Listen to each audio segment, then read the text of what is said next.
exercise about changing our environment. Okay. You can close your eyes through this exercise. You can write. I'm a big believer in writing, because when you write, a lot comes from your subconscious that you may not ever get any other way. So I've been journaling since I was 16, and it has allowed me to evolve at the speed I have evolved, or evolve to the place I am, because once it's down on paper, I can't hide it from myself. And let me tell you, there are many times I've gone through my journals and went, I did not write this. And it's like, well, there it is in your handwriting, in your journal. I don't know who snuck in the middle of the night and, forged your handwriting, but there it is. So when you write, the left and the right brain come together, and the subconscious sees that as an opportunity to speak to you. Often the emotions will only come forward when you're writing, because they feel like you're listening in a way that you might not be able to in your everyday life too. So what we're going to do is we're going to start with the environment, and we're going to go backwards. So first of all, I'd like you to simply close your eyes and feel any place in your environment today that you think is toxic, or does not support you, does not value you, does not give you an opportunity to express who you really are. Any place in your environment. It could be a workplace, it could be your home environment, it could be a family origin environment, it could be any environment at all. Just find one thing or two things that do not feel good in that environment.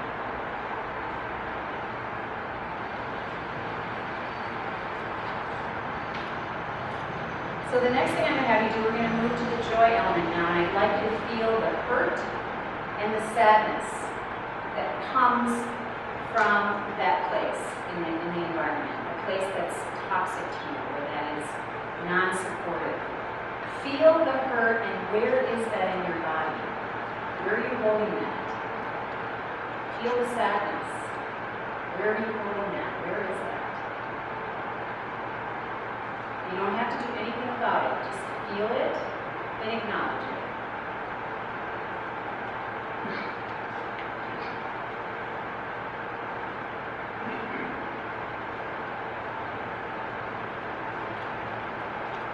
Sometimes when I do this exercise, when I get to the hearts, the joy, which is the heart, and the child energy, I imagine myself as a baby crying.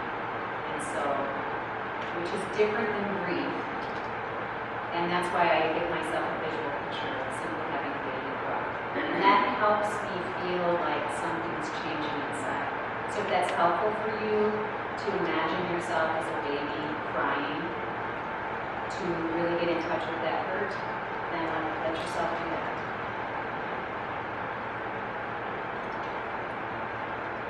Now we're going to back up to the anger element, or the wood element, and here I'd like you to feel your frustration. Really feel your frustration, anger, if you have bottled up rage, which most of us do, a need to blame somebody or a need to strike out, all of that. Feel that and feel where that is in your body. Feel any frustration that you have about anything, and just simply let yourself feel it, acknowledge it, identify it.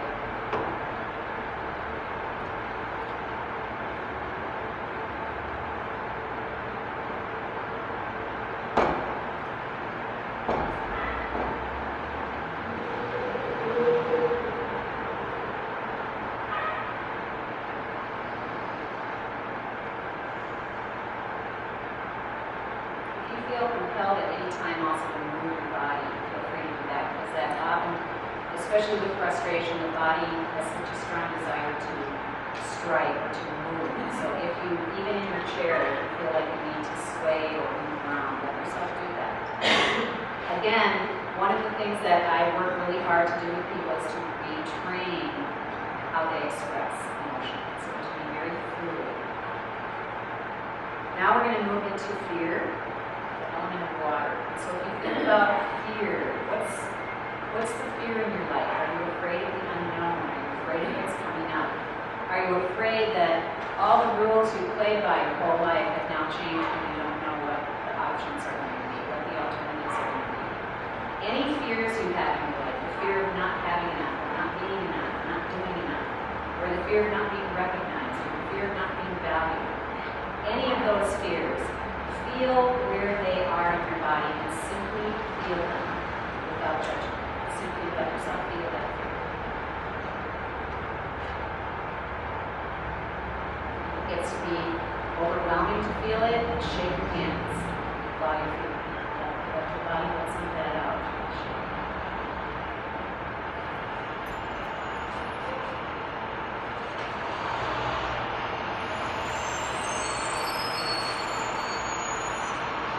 Now we're going to get to the last element, which is a root element, which is grief.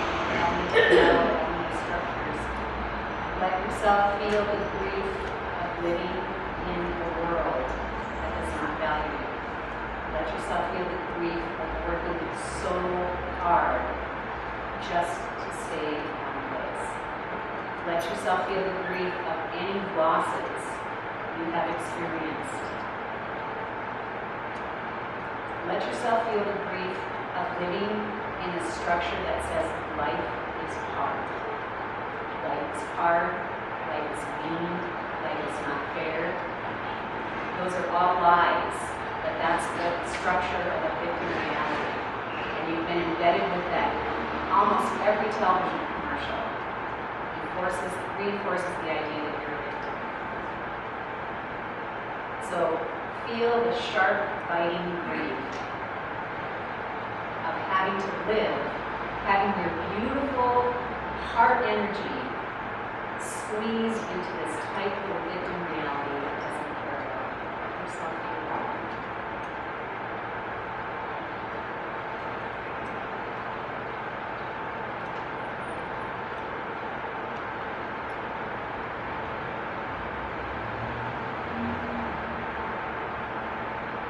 I'm going to give you a minute or two if you'd like to jot something down, if you had any sort of realization, something that you would like to keep track of later in the day. I'll give you a minute or two to write that down.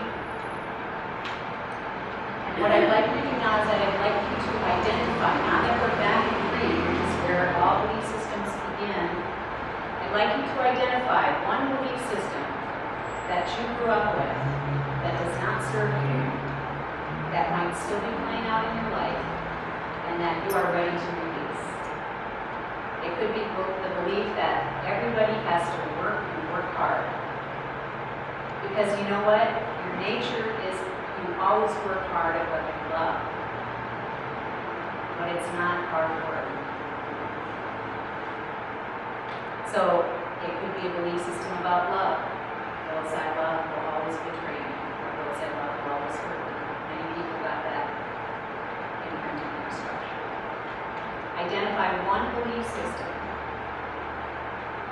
Because as we pass around the offering baskets, along with your donation today, you're going to offer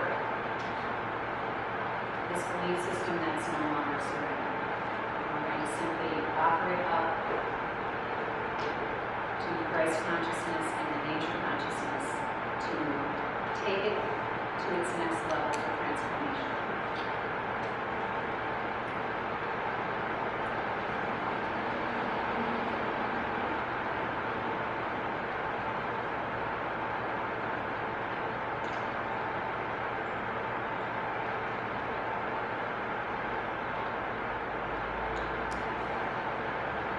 So anybody that doesn't have their belief system, just raise your hand.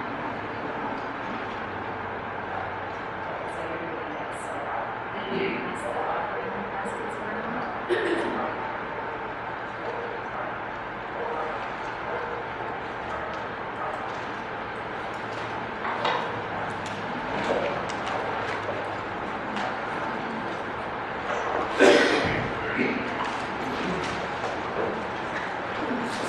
So when you place your offering in the basket, I'm going to ask you to be really conscious of identifying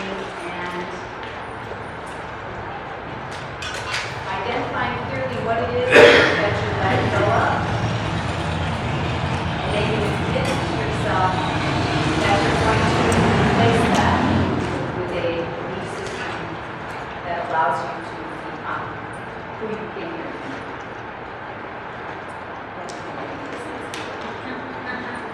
That allows you to shine forth.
Honesty surface from far beneath, floating in the sea.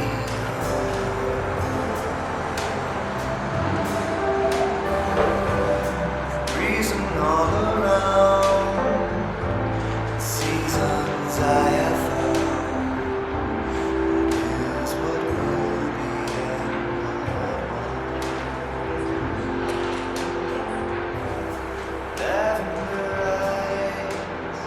How does that feel? Anybody want to throw out anything?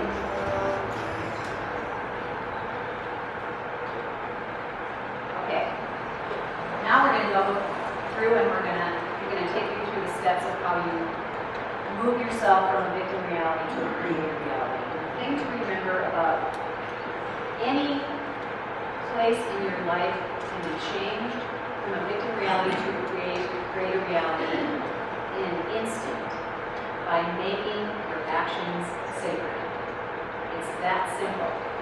Every one of your emotions is designed to move you to a creator reality, and the reason they come up, the reason you feel sadness or you feel anger, is because those are your emotions' way of saying we're on the victim path and we get off of that and move somewhere else.